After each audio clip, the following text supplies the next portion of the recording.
Assalamualaikum warahmatullahi wabarakatuh. Selamat pagi anak-anak ibu. Gimana kabarnya?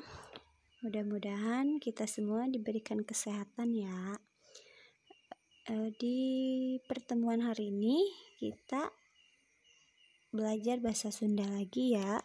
Setelah kemarin libur puasa 3 hari, kita kembali lagi beraktivitas belajar seperti biasa, belajar PJJ. Nah, di hari ini, di pertemuan kali ini, kita masih membahas tentang materi pengajaran 7. Sekarang kita akan membahas atau Ibu akan menjelaskan di bagian D tentang barang-barang elektronik yang menggunakan energi listrik. Nah, sebelum masuk ke materi, gimana puasanya? Apakah kalian sudah sampai maghrib puasanya? Ya, semoga puasa kita selalu diberikan kelancaran dan kesehatan ya. Mudah-mudahan bisa full sebulan ini kita berpuasa. Nah, sekarang sebelum ke pembahasan materi, tolong dipersiapkan dulu alat tulis dan buku paketnya ya. Baca doa dulu. Baca doa dimulai. A'udzubillahi minasyaitonirrajim. Bismillahirrahmanirrahim. Rabbi jidni ilma warjukni fahma. Shadaqallahul azim. Nah, sekarang dibuka buku paket halaman 84, 85. Ya, 84 dan 85. Di situ ada beberapa gambar barang elektronik yang menggunakan energi listrik.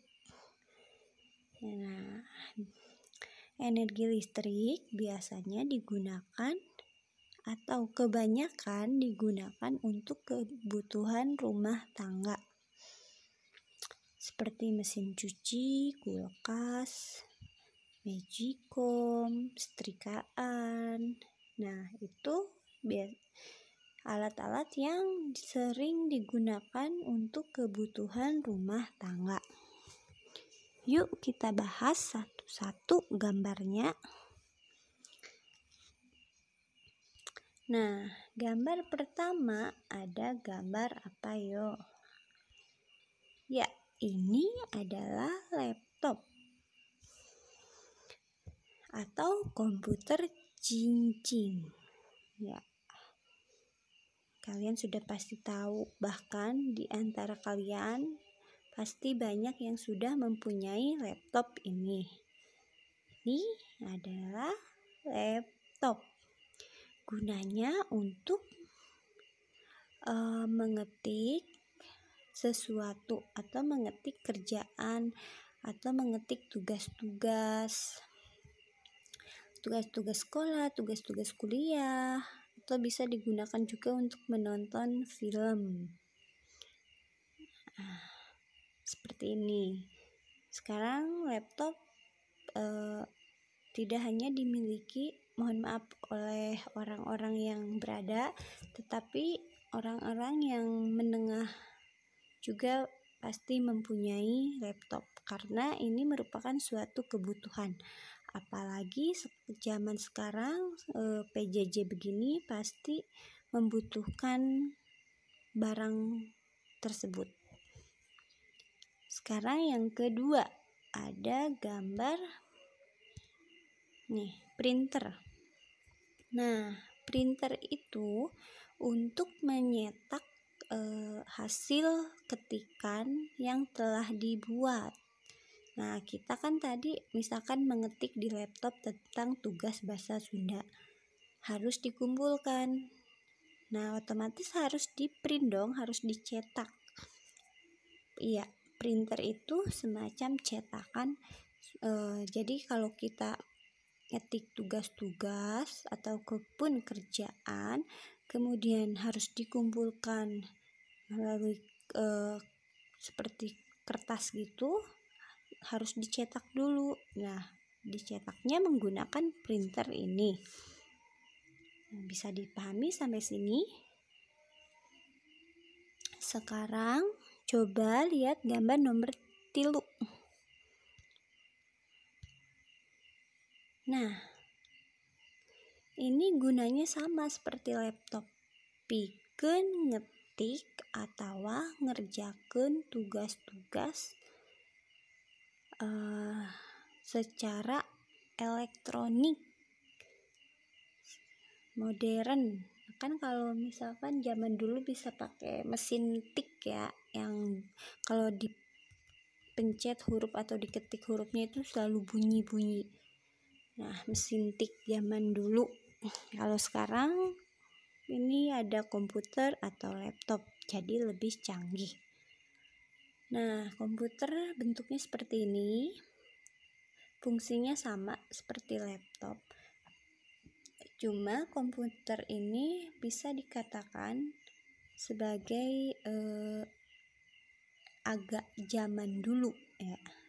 Karena gak bisa dibawa kemana-mana, harus tetap di situ, di rumah ataupun di kantor, nggak bisa dibawa kemana-mana. Sedangkan tadi laptop itu komputer jinjing, jadi bisa kita bawa kemanapun. Bentuknya pun lebih simpel, lebih tipis, lebih modern juga. Nah, bisa dipahami sampai sini? Sekarang lanjut gambar nomor 4. Nah, kalian tahu gambar apa ini? Ya, ini adalah kulkas. Kulkas gunana pikeun nyimpen kadaharan atau kainuman. Artinya kulkas ini untuk menyimpan bahan makanan atau minuman supaya lebih awet. Nah, kalau misalkan kita punya sayuran, buah-buahan atau minuman apapun, bisa dimasukkan ke dalam kulkas supaya kesegarannya tetap terjaga dan agak lebih awet ya, nggak cepat basi. Kalau makanan basah-basah gitu, kalau dimasukin ke kulkas gak akan mudah cepat basi ya, seperti kolak, sop buah itu bisa dimasukin ke kulkas. Selain bisa lebih awet juga, bisa menjadi dingin dan segar. Dilanjut ya. Sekarang nomor 5 aya gambar rice cooker atau magicom. Nih, bentuknya ada yang seperti ini, ada yang seperti ini juga. Nah, ini gunanya pikeun nyangu atau untuk menanak nasi. Menanak nasi dalam bahasa Sunda adalah nyangu. Nah, jadi zaman sekarang, zaman modern, kita tidak usah lagi repot-repot menanak nasi, bikin aron dulu, kemudian dikukus supaya bisa jadi nasi. Nah, itu sekarang mungkin sudah masih ada sebagian orang yang menanak nasinya seperti cara tradisional tersebut. Tapi kebanyakan zaman sekarang orang-orang menanak nasi atau nyangu dengan menggunakan rice cooker atau magicom ini. Kita tinggal masukkan beras, ditambah air, kemudian nyalakan magicomnya, udah deh, dia akan matang dengan sendirinya. Jadilah nasi. Bisa dipahami? Sekarang lanjut di nomor 6. Nah, gambar apa ini? Ya, ini gambar istrikaan, atau dalam bahasa Indonesia adalah setrikaan. Nah, bentuknya ini macam-macam.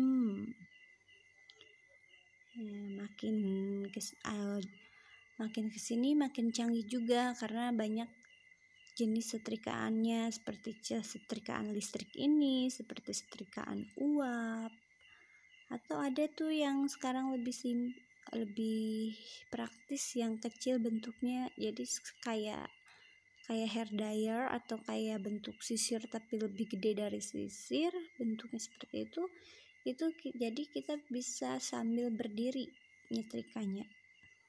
Bajunya digantungin, terus kita bisa usap-usap dengan menggunakan setrika uap tersebut, jadi nggak harus duduk aja. Ini gunanya pikeun ngarapikeun pakaian, artinya untuk merapikan pakaian. Jadi kalau sudah dicuci, disetrika biar bersih, kumannya pada mati lagi, biar rapi. Nah, ada yang sudah bisa nyetrika? Coba belajar ya buat nyetrika, minimal nyetrika baju punya kalian sendiri. Sampai sini pembahasan setrika, kita lanjut ke gambar berikutnya. Nah, di sini, ayo, ada yang tahu ini apa? Iya, ini adalah kamera. Tapi dalam bahasa Sunda bisa disebut dengan foto. Nah, gunana pikeun moto atawa ngajepret motokeun jalma-jalma atawa barang-barang atawa pamandangan dan sebagainya. Nah, jadi kamera ini gunanya untuk mengambil gambar berupa foto, entah itu foto orang-orang, entah itu foto barang atau pemandangan atau apapun itu yang bisa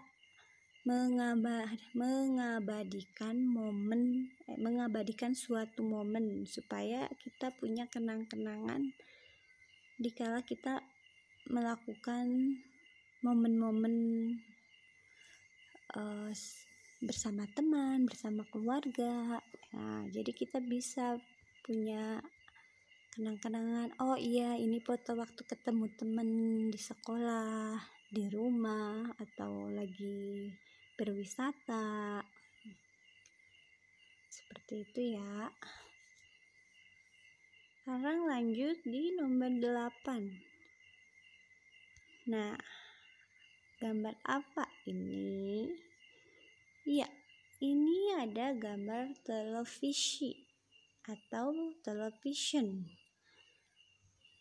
Televisi dalam bahasa Indonesia atau TV, dan kalau bahasa Sunda itu disebut TV. Nah, ini bentuknya sekarang tuh banyak yang tipis-tipis, yang langsing-langsing, slim seperti itu. Kalau zaman dulu-dulu itu berupa tabung, kubus gitu, pada berat-berat. Tapi kalau zaman sekarang bentuknya seperti ini, bisa tipis-tipis gitu, jadi ringan di bawah. Nah, gunanya pikeun ngadangkeun atawa ningali informasi-informasi ti sagala penjuru dunia. Nah, jadi televisi ini bisa digunakan untuk kita mencari berbagai informasi dari dunia. Nah, biasanya dalam televisi ini kita dapat berita-berita atau film-film atau kartun-kartun, tontonan-tontonan yang menyenangkan, seperti itu. Kita juga bisa mendapatkan informasi apapun dari televisi. Tapi ingat, sekarang tontonan di televisi itu harus kita pilih-pilih, karena banyak yang mungkin tidak semua tayangan diperuntukkan untuk anak-anak, tetap harus dalam pengawasan orang tua. Lanjut di nomor 8 nyaeta radio atau tape recorder. Nah, radio juga bisa digunakan untuk mendapatkan berbagai informasi. Ya, bisa digunakan untuk mendengarkan musik juga, atau mendengarkan berita, bisa. Zaman dulu kebanyakan orang-orang sebelum ada TV mungkin bisa menggunakan radio untuk mendapatkan berbagai informasi atau mendengarkan musik. Nah, bisa dipahami? Sekarang kita lanjut ke gambar terakhir. Nah, ini apa ya? Bentuknya ada yang seperti ini, ada yang seperti ini juga yang lebih modern, ada juga yang seperti ini lebih canggih. Ya, ini adalah handphone atau telepon genggam. Handphone. Nah, gunanya atau HP kalau dalam bahasa Sunda. Gunanya ini untuk mendapatkan informasi juga atau mengobrol dengan orang-orang yang berjarak jauh. Nah, kalau zaman dulu kita bertukar kabar atau mengobrol, menanyakan sesuatu dengan menggunakan surat melalui kotak pos. Kita bikin surat terus dikirim ke kantor pos, beberapa hari baru deh nyampe kepada si penerima. Nah, tapi kalau handphone, kapanpun kita ingin mengobrol atau bersilaturahmi kepada siapapun, kita bisa langsung mengobrol di waktu itu juga. Ya, bisa via telepon, via chatting. Jadi bisa langsung nyampe saat itu juga, gak harus nunggu berhari-hari. Nah, jadi makin kesini makin modern. Kalau surat kan kita harus nunggu beberapa hari dulu baru kita baru si surat itu bisa nyampe. Sedangkan HP apabila kita mengirim chat hari ini bisa langsung terkirim ke HP yang dituju, asalkan kita tahu nomor HP-nya. Jadi hari itu juga bisa langsung nyampe pesan kita itu. HP ini termasuk ke dalam alat komunikasi. Sekarang sudah banyak, bahkan HP itu sudah menjadi kebutuhan, mungkin bisa dibilang kebutuhan utama juga ya. Apalagi zaman PJJ begini, HP benar-benar sangat dibutuhkan karena tugas-tugas masuk, informasi masuk melalui HP. Nah, gambar dari nomor 1 sampai gambar nomor 10 itu merupakan barang elektronik yang menggunakan listrik. Jadi mereka akan menyala atau berfungsi dengan menggunakan listrik. Ini gambar-gambar ini juga termasuk ke dalam gambar kebutuhan rumah tangga. Nah, selain gambar yang 10 ini, ada juga seperti mesin cuci, lampu, apalagi hair dryer, mohon maaf, hair dryer, terus apalagi banyak deh barang-barang yang menggunakan energi listrik untuk kebutuhan kita. Jadi energi listrik itu sangat penting untuk kehidupan kita. Nah, sampai sini bisa dipahami. Apabila ada yang kurang jelas, bisa tanyakan saja ke ibu ya, via WA. Mungkin untuk pertemuan hari ini dicukupkan sekian. Tugasnya itu adalah kalian menyalin nama-nama barang yang sudah ibu sebutkan tadi. Misalkan nih, nomor 1, di sampingnya kalian tulis laptop. Nomor 2, printer. Nomor 3, kalian tulis di sampingnya komputer. Nah, jadi kalian sekali lagi tulis nama barang-barang dari nomor 1 sampai 10 ini, ditulis nama barangnya. Tadi ibu sudah sebutkan dan jelaskan juga. Ditulis saja nama barang-barangnya itu ya. Nah, seperti biasa difotokan, ibu tunggu sampai hari Minggu pukul 12 siang paling lambat ya, difotokan saja seperti biasa. Mungkin sekian untuk pertemuan hari ini. Apabila ada yang kurang paham, bisa ditanyakan ke ibu langsung. Mohon maaf apabila banyak kekurangan atau kesalahan dalam penyampaian materinya. Jaga kesehatan, jaga protokol kesehatan juga, patuhi protokolnya. Semoga puasanya diberikan kelancaran dan kemudahan serta kesehatan. Hatur nuhun, selamat berpuasa. Assalamualaikum warahmatullahi wabarakatuh.